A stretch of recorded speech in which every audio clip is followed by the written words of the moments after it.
there, how you doing? Okay, so I got a question for you today. Have you ever used Google Jamboard? It's funny, with all of my educator friends, I find that either they've used it a million times, they love it, it's like old news, it's been years like this. And then there's other people who have never even tried it once. It doesn't seem like there's a lot of in between people with this particular tech tool. Well, you know what? It doesn't matter who you are. I'd be happy to walk you through it. Even if you've done it a lot in the past or you've never done it once, stick with me for the next 10 minutes or so and let me show you all the different things that it does, like maybe some sample activities as to how you could use it, what it's good for, maybe what it's not so good for. And for those of you who have never used it, I'll run through the basics very quickly because there's a simple menu.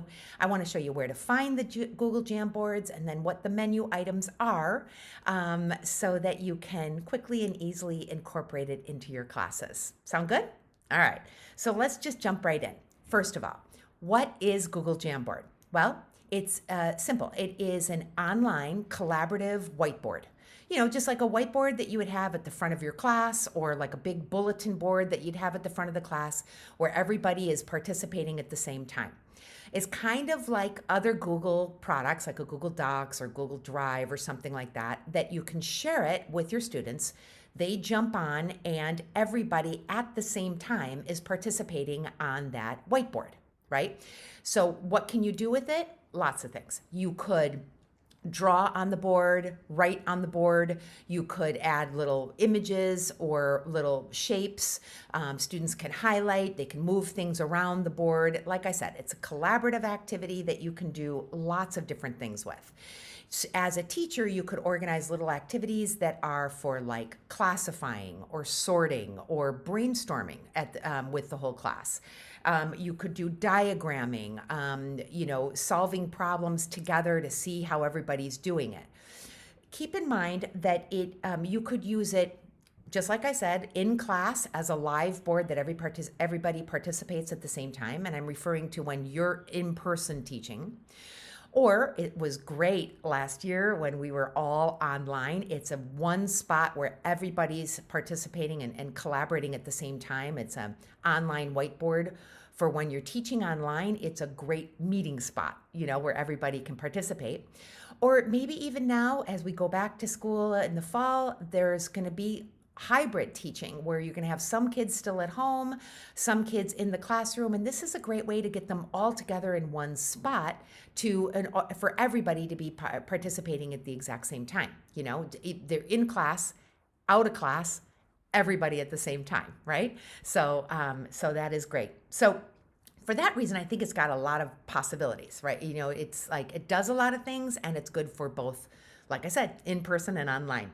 All right, so let me just show you the menu, what it looks like, okay? Here we are at, here's the Jamboard logo up here at the top left is the Jamboard logo. You can see I named this one brainstorming session. Just FYI, you can find the Jamboards on, it's probably the easiest place to find it is anywhere that you find your Google apps. You could go to jamboard.google.com.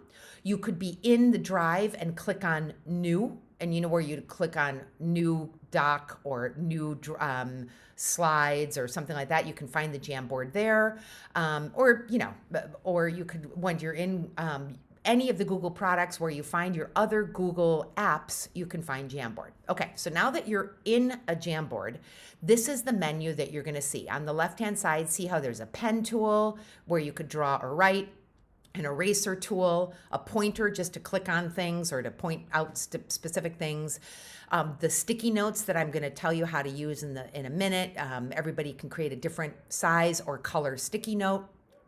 You could insert a photo. You could create shapes like circles and squares to either put a circle around things or to create different activities with, like a Venn diagram or whatever with shapes and squares and triangles. You could have a text tool where you could type, or a laser pointer just to point things out. The big white area in the back is obviously the whiteboard. That's where everybody's going to be interacting. Look at the top of the screen and you can see there's just a few other things. See where it says set background and I drew a red arrow and it says choose a background? Well, the background of your whiteboard could be decorative. Maybe you don't like the white page, you'd like a blue page, or maybe you want a little, brick background, just or like a photo of a sunset. I don't know. You could put anything back there that is either aesthetic or, visually pleasing, or maybe you want to set your background for the actual assignment. Like they give you the option of a grid pattern or dots that would be good for either a science or a math class if you're creating a chart. Or you could upload an image for like people identifying different things on the image. So that could be part of the actual lesson. The next button is clear frame. Be careful, don't click that if you want to save everything on your page, because if you click that, it will erase the whole page. Up above, see how you can add more pages? That's helpful too. Maybe you want to ask a question at the beginning of the class, prepare another page and ask another question in the middle and another question at the end, little different activities during the class. And then lastly is the share button, and you'll probably recognize that from Google Drive or from Google Docs. There's a variety of different ways that you can get all of your students into your Jamboard. One is by clicking share. You could type in their names or their emails. You could also, through that same share button, get a link and copy that link and put it in your Google Drive, or your Google Classroom. Or the other way to do it is very common, is probably even the best way, is to start your Jamboard. Let's say you prepare a Jamboard that looks something like this. Then go to Google Classroom, create a new assignment, and when you share a document to that assignment, find this particular Jamboard in your Google Drive. Because you know how anything you do with Google, any type of product that you create, any activity that you create with any Google app is automatically saved in Google Drive. So anything that you want to find, you'll find there in your Google Drive. So you can add it from Google Drive in your Google Classroom, and then it's automatically shared with anybody you share that assignment with. So there you have it. See how easy it is? All right, now I'm back here with you. So now you can see how easy the menu is and all the different things that you could do with it. Let's talk about what you could use it for, right? All right. Anytime that you're asking students to participate in a Jamboard, it's probably because you're trying to create a little engagement, right? You want students involved. You want students participating. You want them to be giving you their opinions and not just sitting like bumps on a log. So something as simple as sharing a blank Jamboard with them, and maybe ahead of time you have created little categories on the top, and you want to ask them something like, how much do you know about this topic? Or what is interesting to you about this topic? And you create like different categories. Like let's say maybe column number 1 is I know nothing. Column number 2 is I don't really know much, and quite honestly, it's not something that fascinates me. Or I know something, or I know tons about this. Let me know how I can help, So what you do then is you open up the Jamboard, you ask them, what do you know about the topic? And then you have them create a little sticky note with their nickname on it, or maybe their initials on it, and then they drag the sticky note to whatever column applies to them. I think what's fun sometimes is you ask this question at the beginning of the class, and then they put all their sticky notes wherever it is. And then at the end of the class or at the end of the unit, you fire up another one that's exactly the same and have them participate that second time. And you can kind of compare the first results to the end results. Sometimes it's a nice way to remind the students, wow, look at all you've done. Look at all you've learned, So that is, kind of a simple way, an easy way to get students participating and thinking.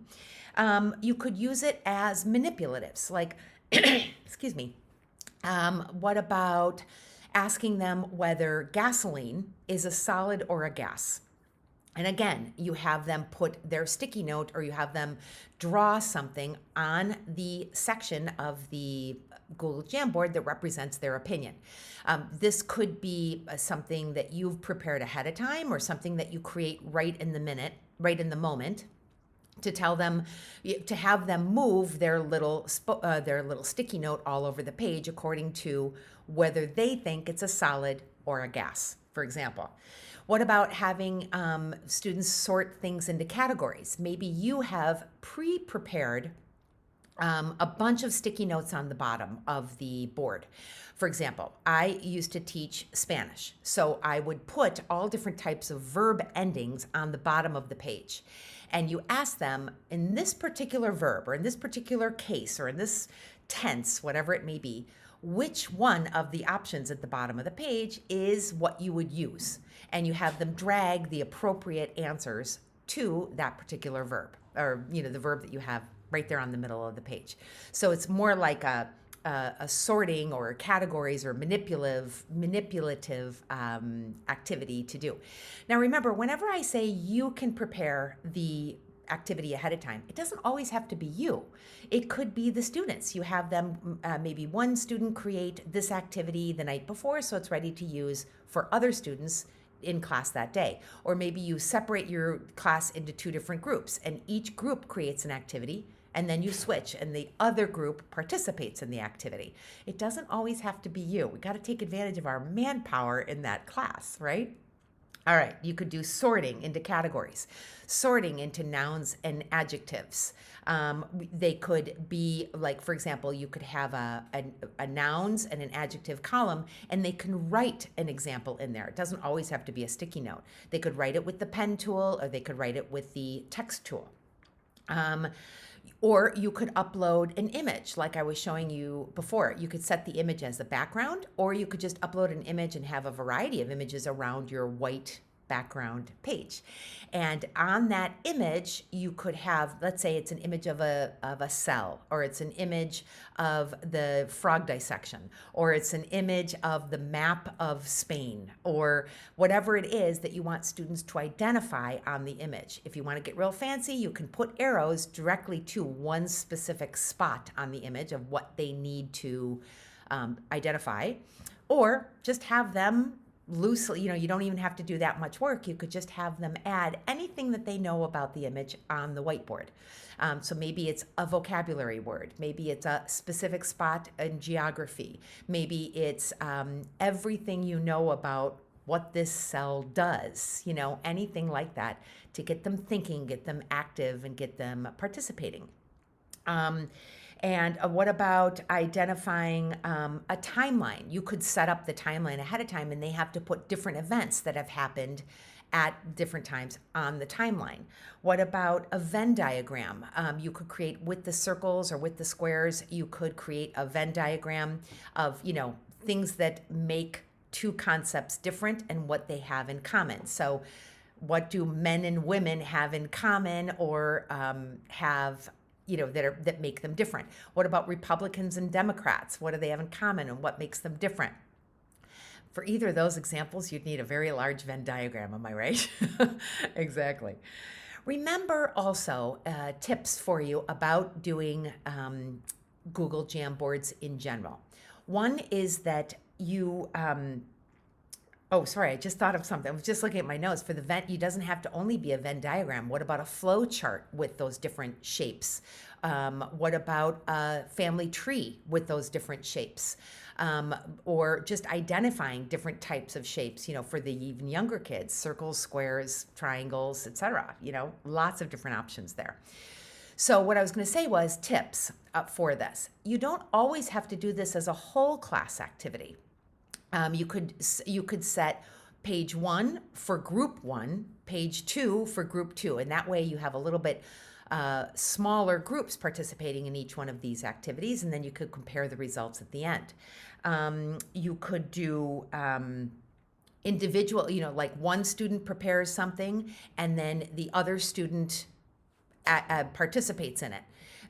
So like I said, it doesn't always have to be the teacher preparing the activity and all of the students responding. Remember, there's all different ways you can kind of mix and match those ideas. There's another couple of things that I'd like to give you tips about using Google Jamboard, both positive and negative. One is that, have you ever done a class activity and the kids like it so much you can't get them to stop doing the activity? I know, it's kind of crazy, right? Like, let's say you've got these little Post-it notes all over the place, and they're putting their Post-it notes on the Jamboard, and you love that, but you want to continue on with your lesson, and they just keep moving the Post-it notes all over the place. Well, you can't really stop the activity. The only thing you can do is, meaning, let's say, lock the board. You can't really lock it. If you want to be able to see the board, but you want to ask your students to stop participating, I've got two suggestions. One is to kind of do a countdown and say, all right, activity is ending in 2 minutes, and then do a countdown. And then if they still don't stop, what you need to do is go to the settings and change it from all students can edit to all students can just view. And that will take away their ability to move or change anything on the board. And yet you can still see the board and include it in your discussion or in your lesson. So that's one tip. The other thing is to remember that for some reason, Jamboard doesn't allow you to copy an entire Jamboard and, like make a copy and then let's say adjust it for class period 2. I don't know why it doesn't have that. Maybe that will be in a future update, but as of this recording, it doesn't exist. So my suggestion to you would just be to copy a page. Within the Jamboard, you can copy a page and make it page 2. Let's say you love how page 1 turned out, make it page 2, and then use that for class number 2. But you can't copy an entire file and recreate it. You'd have to recreate it on your own. All right, so that's one tip. The other thing is once you clear the page or once you delete it, there's no going back and finding a previous version. You're like, oh, darn, I didn't mean to do that. That you can't do. So there's no like history or previous version that you can go back to once you've deleted it. So once it's there and it's gone. So just be careful of those two things. That would be my suggestion.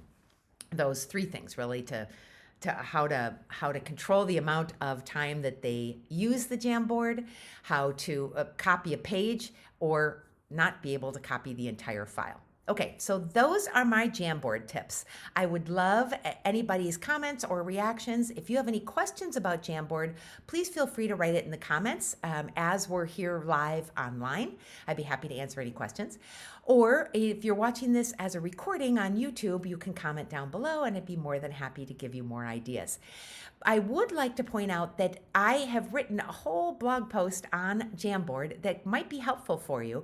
You could click, if you're watching me live, you can click right there on that link and you'll go directly to my website where this particular blog post is. Some people like to hear about things live and then investigate it a little bit more in the written version. On the blog post, there are more images, there's more links that is even more helpful. But if you are not watching me live, that's not clickable. You can just go to my website, brennan-consulting.com, and click on blogs and you'll find it there. The other thing I'd like to offer you is that I do have other freebies, both on my website and here, I'll get it. There we go. It is a Google Classroom end of year checklist. This is really helpful for not only the end of the year, but at the beginning of the year too. It shows you how to shut down your Google Classroom appropriately to make sure that you don't leave it wide open and have students wreaking havoc in there. Saw that a lot of teachers don't realize that if you don't shut it down correctly, the students still have access to all the materials, all of your resources, and the chat feature in there. So you got to make sure you shut one down correctly, and then make sure you set one all back up again correctly for your new school year. So that's a freebie you could click on there too. All right, everybody, that's it for me for today. Please feel free to join me every Saturday live on Instagram and on Facebook. And I'd be happy to answer any questions live or to just give you a few tips and tricks for using technology in your classroom. Thanks again. Take care. Have a great day. Bye.